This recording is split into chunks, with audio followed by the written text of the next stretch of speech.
series, and today you will have to act as an interviewer for me, and the interview will totally focusing on HTML, and the interview will start with the basic introduction and end with the feedback. Also take the flow like start from the basic, then intermediate, then advanced level. So let's start with the mock interview process. Let's begin.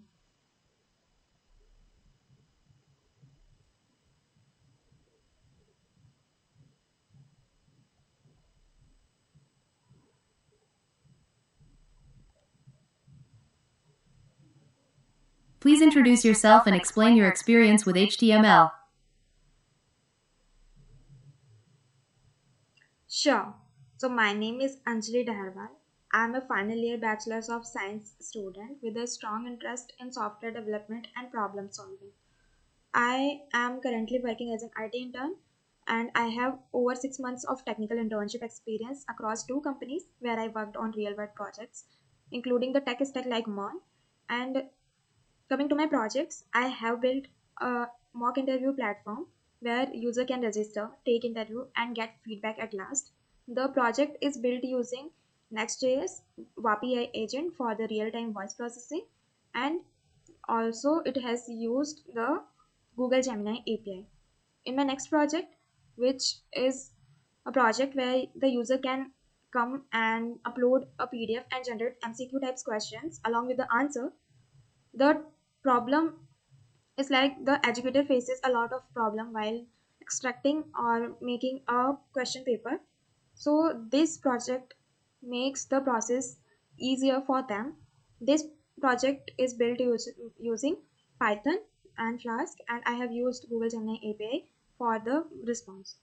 And coming to my achievements, I have ranked among top 2% in TCS Code Vita Season 30, and I got 99.9 percentile in Naukri Young Turks program. So that's all about me. And my experience with the HTML is like I started with the HTML in my development journey, as the HTML is the basis of the development because it helps us create the structure of the website. So that's all about me. Thank you.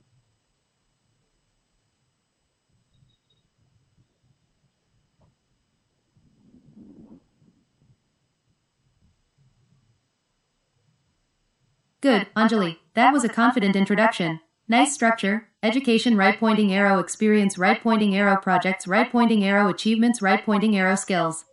In a real interview, I would suggest adding 1 to 2 lines specifically about HTML usage, for example, Semantic HTML, forms, accessibility, SEO basics. But overall, strong start. Let's move to basic HTML round, basic round Q2. What is HTML and why is it used? HTML stands for Hypertext Markup Language, and it is used to create the structure and the content of the World Wide Web.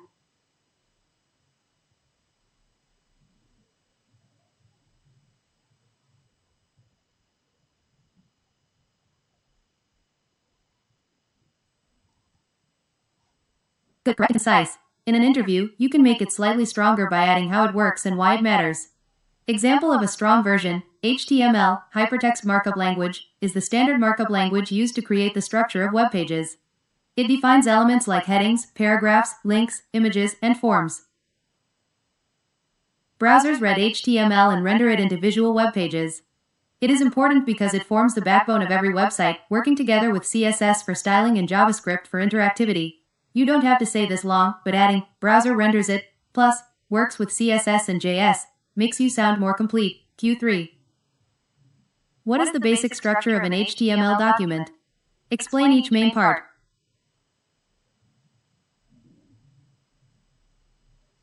HTML document structure uh, is as follows. Like first, it starts with the doc type declaration, then the heading, head part, and no, the doc type declaration, then the HTML tag.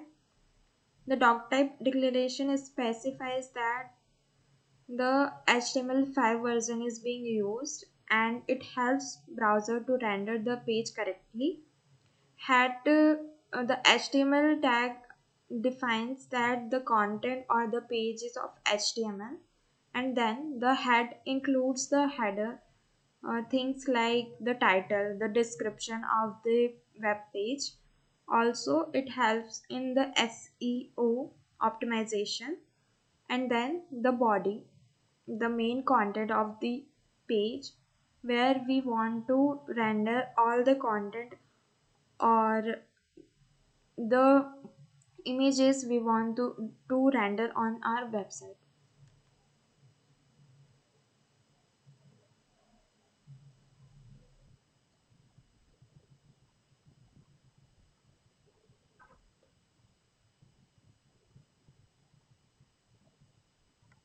What is the difference between block level elements and inline elements? Give examples.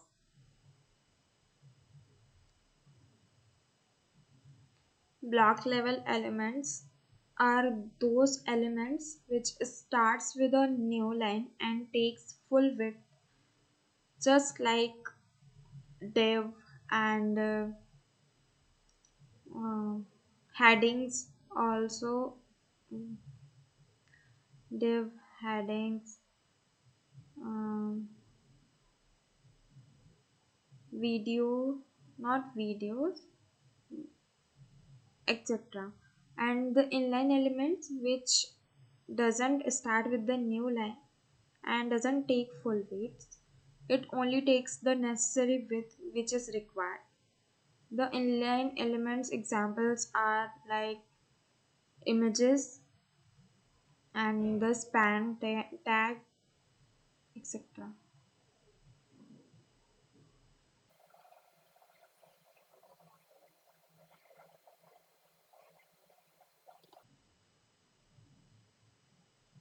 Block level elements start on a new line and take the full width available. Examples: less than div greater than, less than p greater than, less than h1 greater than, less than h6 greater than, less than section greater than, less than video greater than. Inline elements do not start on a new line and take only the width needed for their content. Examples: less than span greater than, less than a greater than, less than img greater than, less than strong greater than, less than m greater than.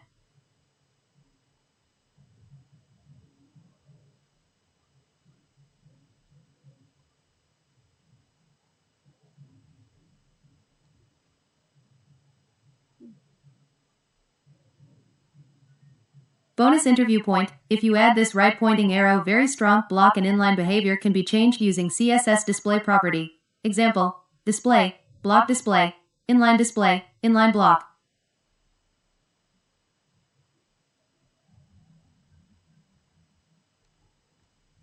What are semantic HTML elements? Why are they important? Give examples. HTML semantic elements are those elements which tells their meaning. For example, the footer is used to define the footer element, and the nav, also the main content, and paragraph, which defines about the paragraph, that the paragraph is inside that tag or that element. They are important because it helps browser the to render the content correctly, and also it helps in the SEO optimization.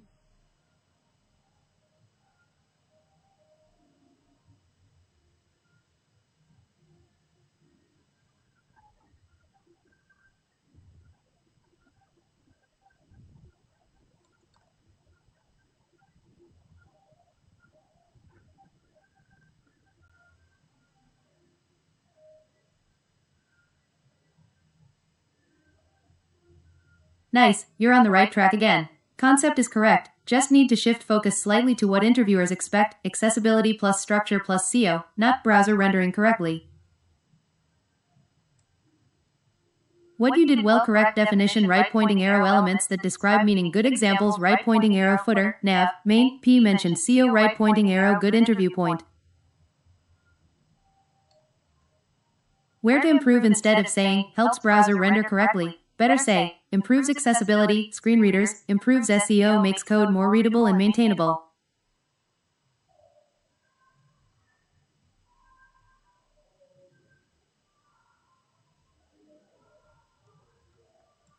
What is the difference between less than section greater than and less than article greater than? The section element is used to define the particular section in the page, and the article element is the element which is used to render or show the articles on the web page.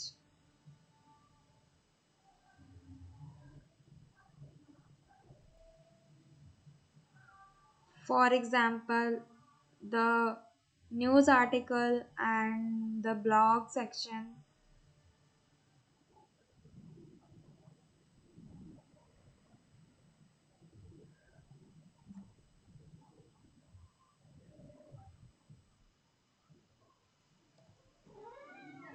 Good start, Anjali, but this one needs a bit more depth because interviewers expect a clearer distinction here.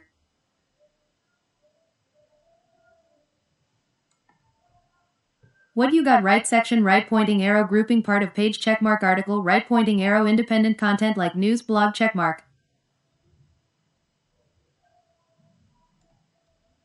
What was missing? The key interview keyword here is article equals independent, reusable content section equals thematic grouping of related content.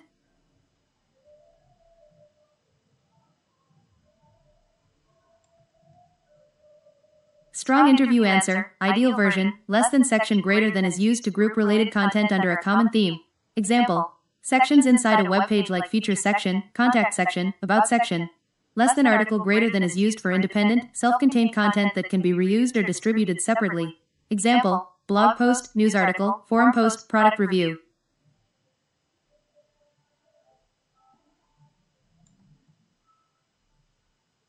Simple trick to remember if you can take the content and post it somewhere else and it still makes sense right pointing arrow article if it only makes sense as part of that page right pointing arrow section.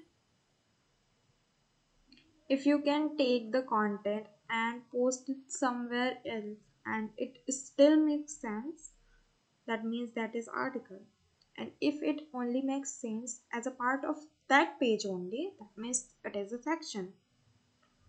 Okay, so we got it here that if the content we have extracted the content and the content we have, well, let's suppose we have posted somewhere else or maybe included that content in another web page, and that still make that page is still making any sense, so that means that is an article. And if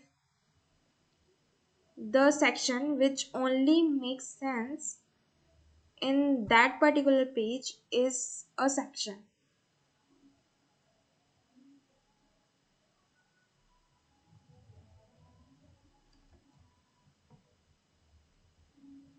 What is the difference between it and class in HTML?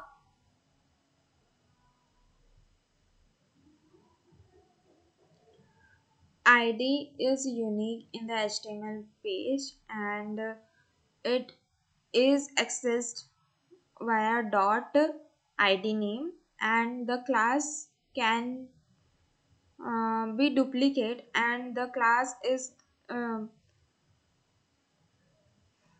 the class can be used via dot class name. The id must be unique as I have discussed, and the class can be duplicate.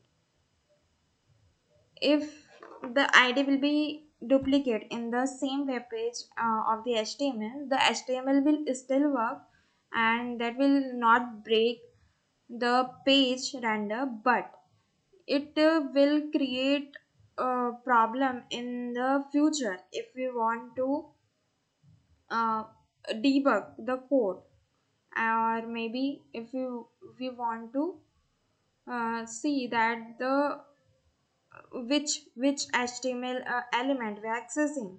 So that in that time the duplicate ID will create problems.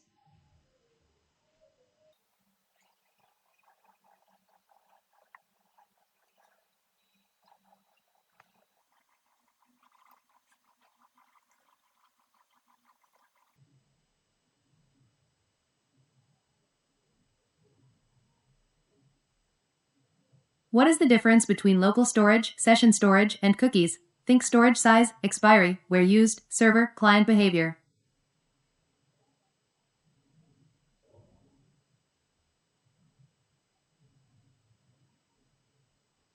The local storage data is stored permanently in the browser, and the memory will be used up to 5 MB in the local storage, and the session storage is something which is temporary and it will expire when the tab will be closed, and the memory which can be accessed is 5 MB in the session storage too. And the cookies are something which we can set the expiry date of the cookies manually, and the memory which we can use in the cookies is up to 4 KB, and the cookies are can be sent to the server side also.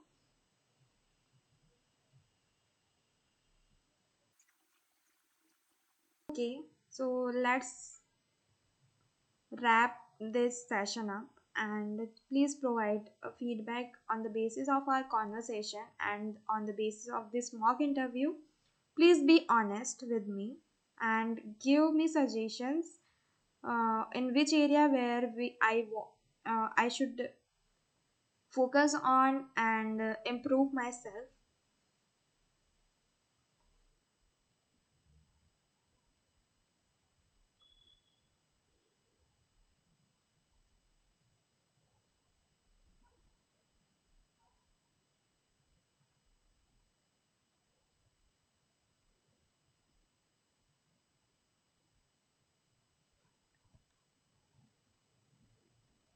Okay, so the overall rating is 8 out of 10, which the ChatGPT is saying that this strong hireable foundation. You are clearly above average for an entry level or early career HTML knowledge.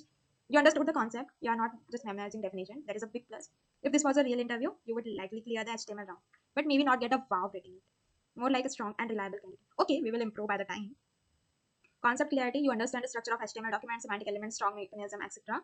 And real world thinking, you mentioned duplicate ID debugging issues. This is a developer thinking. Interviewer love this. Communication confidence, you speak naturally, not robotic definitions. For real interviews, this is very valuable. Good foundation for full stack dev role. And okay, the areas which we need to improve is precision in technical terms. Like we missed a lot, not a lot, but yeah, something. Interview keywords like yeah, improves accessibility, SEO, and maintainability. Structure your answer, star style but technical.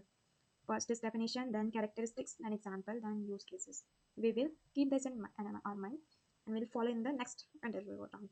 Slight hesitation with central video. This is normal, but in interviews, try pause, think, and speak clean sentence. Okay, we were fumbling in between. Okay.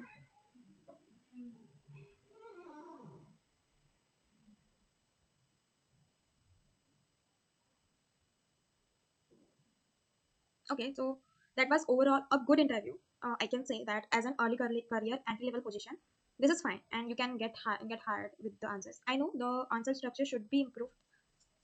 Was not that much structured, but okay, we will continue and we will improving in our next sessions or next videos step by steps. Okay, so that is how the ChatGPT is helping us in our interview process. Okay, so let's continue with the series. And if you are new to this channel and want to learn and grow, so let's grow together. See you in the next one.